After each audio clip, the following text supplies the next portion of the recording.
안녕하세요. 오늘도 말씀 정주행 시리즈에 오신 분들을 주님의 이름으로 환영합니다.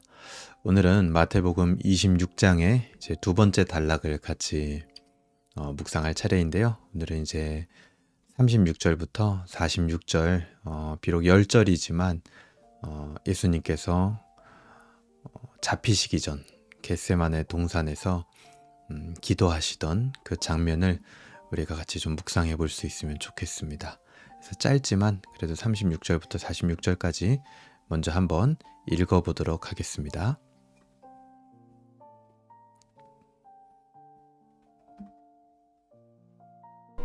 이에 예수께서 제자들과 함께 겟세마네라 하는 곳에 이르러 내가 저기 가서 기도할 동안에 너희는 여기 앉아 있으라. 베드로와 세베대의 두 아들을 데리고 가실새 고민하고 슬퍼하사 내 마음이 매우 고민하여 죽게 되었으니 너희는 여기 머물러 나와 함께 깨어 있으라. 조금 나아가사 얼굴을 땅에 대시고 엎드려 기도하여 이르시되 내 아버지여, 만일 할만하시거든 이 잔을 내게서 지나가게 하옵소서. 그러나 나의 원대로 마시옵고 아버지의 원대로 하옵소서.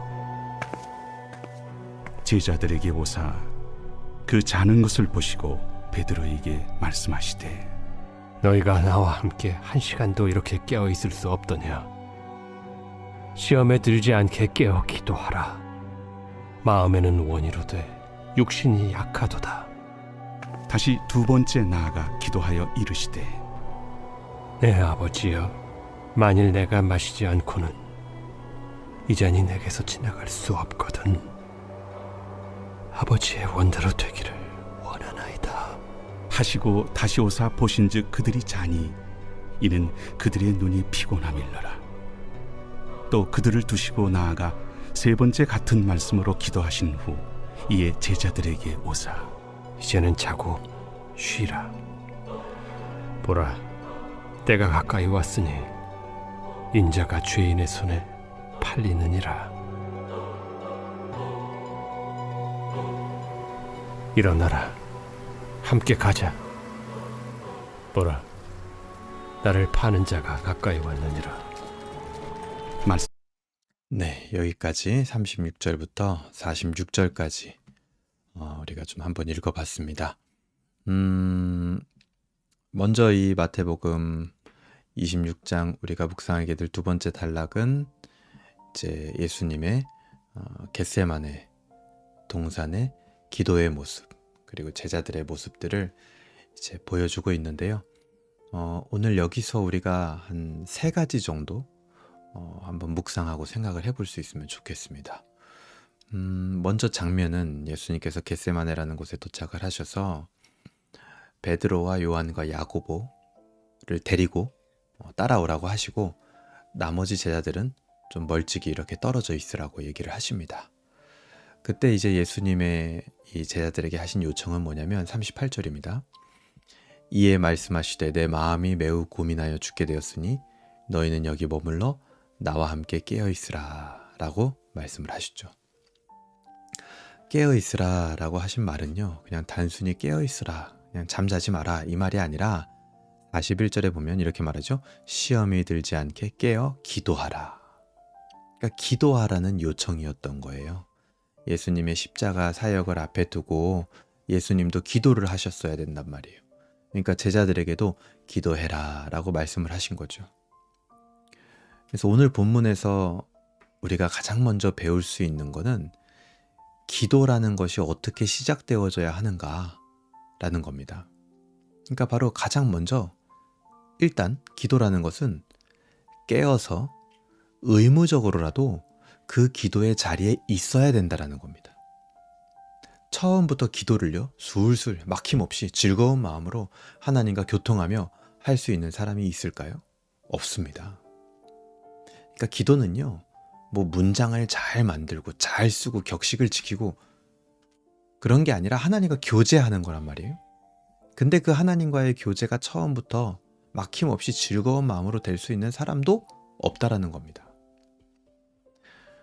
누구나 지금 오늘 이 겟세마네 동산에서 깨어있지 못했던, 그리고 예수님을 따라갔던 그 제자들처럼 그저 그냥 그 기도해야 되는 공간에 머물러 있는 시간이 누구에게나 다 필요합니다.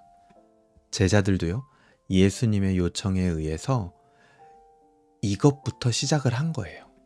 그냥 겟세마네 동산에 있는 겁니다. 그냥 이 시간들이 있은 뒤에야 사도행전에서 성령의 임하심을 경험하고 나서 그때부터 기쁨으로 하나님과 교제하는 단계가 있다라는 것을 성경은 우리에게 보여줍니다.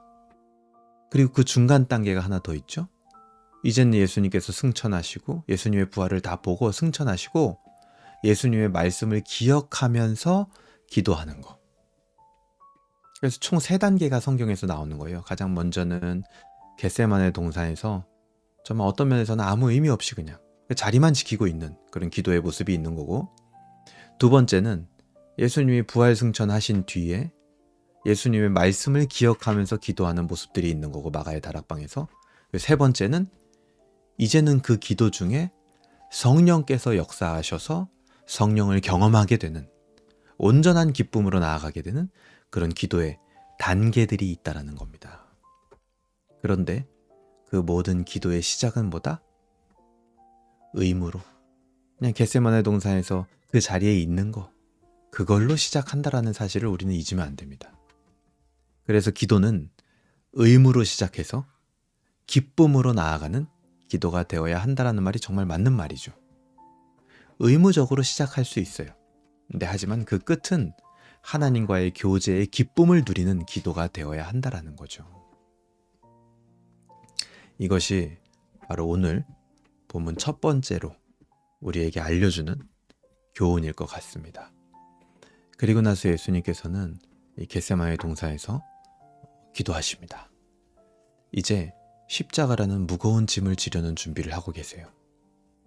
그 짐은요, 그저 우리 삶의 어떤 스트레스나 여러 가지 많은 문제들과 같은 수준의 짐이 아닙니다. 그 짐은 어떤 짐이에요? 죄의 짐이었어요. 인간이 느끼는 수많은 고통과 스트레스와는 비교할 수 없는 구원받을 모든 인간의 영과 육의 죄의 짐을 다 지는 겁니다. 그 무거운 짐 앞에서요, 예수님도 괴로워하셨어요. 십자가 자체도 얼마나 끔찍한 일입니까? 그 십자가의 끔찍한 고통으로부터 시작해서 죄와 사망으로 인한 하나님 아버지와의 단절의 고통까지 예수님은요, 다 지실 준비를 하는 거예요. 그 고통으로 인해서 예수님도 얼마나 괴로우셨을까요? 이런 괴로워하는 모습은 예수님의 참 인간된 모습입니다. 그리고 그 인간들의 죄의 문제를 지실 수 있다는 것은 참 인간이면서 동시에 참 하나님이시기 때문에 가능한 일이었죠.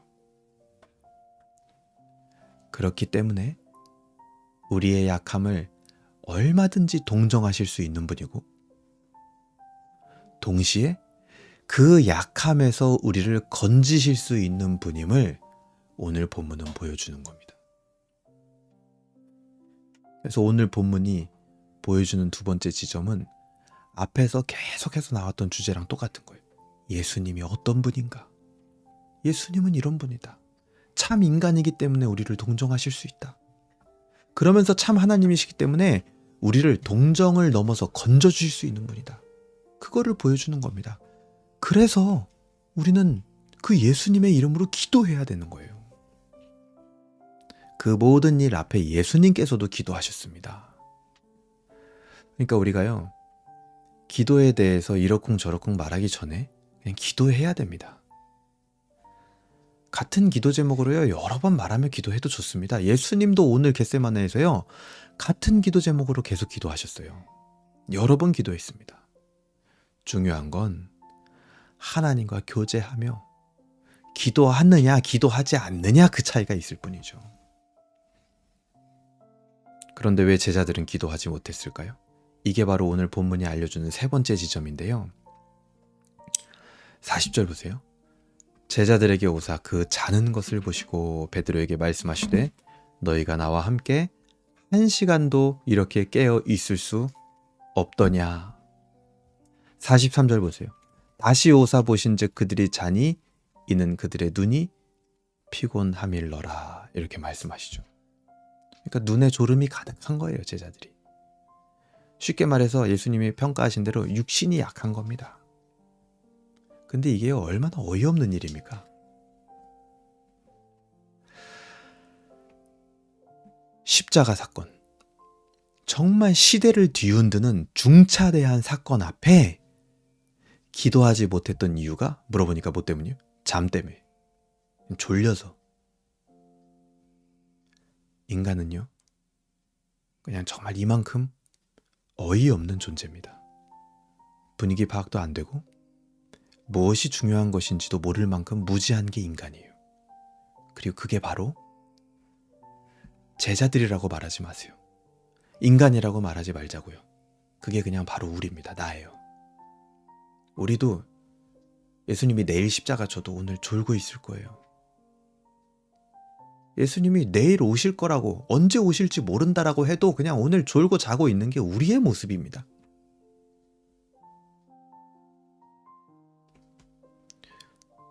근데 하지만 그런 우리의 무지와 우리의 어이없는 모습들, 그것이요, 예수님의 사역과 아무런 관련이 없는 것처럼 보입니다. 오늘 본문. 예수님의 사역은요, 전지전능하신 사역이에요. 그러니까 우리의 어떠함과 관련 없이 흔들리지 않아요. 그게 얼마나 감사한 일입니까? 얼마나 놀라운 일입니까? 그러니까 우리는 기도하면 된다라는 거예요. 다른 걱정할 게 없어요. 우리의 영혼과 영생의 문제는 예수님께서 해결을 하셨습니다. 우리는 그런 특권을 받은 사람들이에요. 그러니 기도해야 돼요. 기도만 하면 됩니다. 이게 오늘 말씀이 이야기하고 있는 겁니다. 잠에서 깨어서 기도할 수 있길 바랍니다. 그만 주무시길 바랍니다. 자는 상태를 벗어나시길 바랍니다. 육신의 약함을 극복하시길 바랍니다. 의무적으로라도 기도하시길 바랍니다. 기도를 훈련하시길 바랍니다. 여러분, 기도는요, 분위기로 하는 거 아닙니다. 훈련하는 거예요. 운동선수들이요, 분위기로 운동하나요? 아니요, 그냥 해야 되니까 훈련하는 거예요.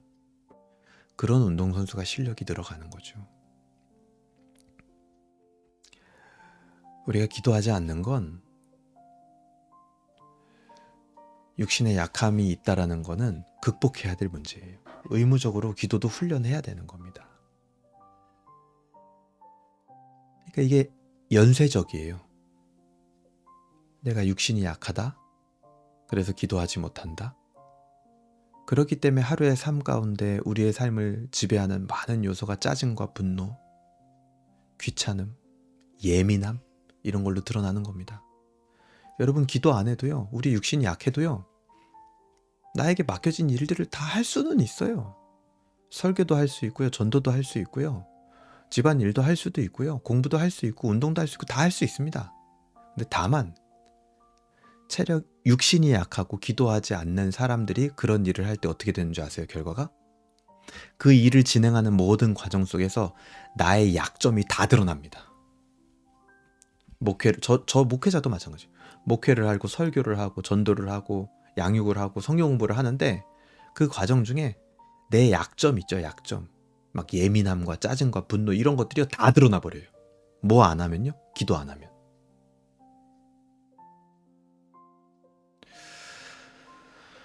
그래서 우리는 의무적으로라도 기도해야 되고요. 기도는 훈련되어야 하는 겁니다. 특히 오늘 이 말씀 속에서 좀 구체적으로 생각해 보면 좋겠는 건, 나를 기도하지 못하게 하는 육신의 약함은 무엇인가? 여러분, 만약에 너무 졸려서 기도 못하겠다, 피곤해서 기도 못하겠다? 여러분, 운동하세요. 뭐 하기 위해서? 기도하기 위해서. 하나님과 교제하기 위해서. 저희 교회는요, 5월달 가정의 달을 맞이해서요, 지금 전체 교인들이요, 다 같이 이 러닝을 하고 있습니다. 달리기. 그래서 한 달에 목표가 70km예요. 모든 사람이 다 70km를 달리자. 그래서 잘한 사람은 시상도 하려고 합니다. 그래서 또 외부 교회에서도 참여하시는 분들이 있어요. 이건요, 불신자도 참여할 수 있는 겁니다. 여러분, 내가 육신이 약해서 하나님과 교제하는데 타격이 임할 거라면요, 차라리 운동을 하세요. 운동하면서 기도하세요. 건강에 얼마나 좋은지 모릅니다. 그래서 오늘 아침에 기도할 때 나를 기도하지 못하게 하는 육신의 약함이 무엇인지 여러분 한번 생각해 보셨으면 좋겠고요. 의무적으로 또 기도를 훈련할 수 있도록 결단하는 그런 하루가 되기를 주님의 이름으로 소망합니다. 제가 기도하겠습니다. 하나님 아버지, 감사합니다. 오늘 마태복음 26장 겟세마네 동산에서 기도하신 예수님과 제자들의 모습을 우리가 묵상하며 기도가 얼마나 중요한 것인지, 그리고 그 기도 앞에 우리의 연약함이 얼마나 적나라하게 드러나는지 다시 한번 깨닫고 보게 되었습니다.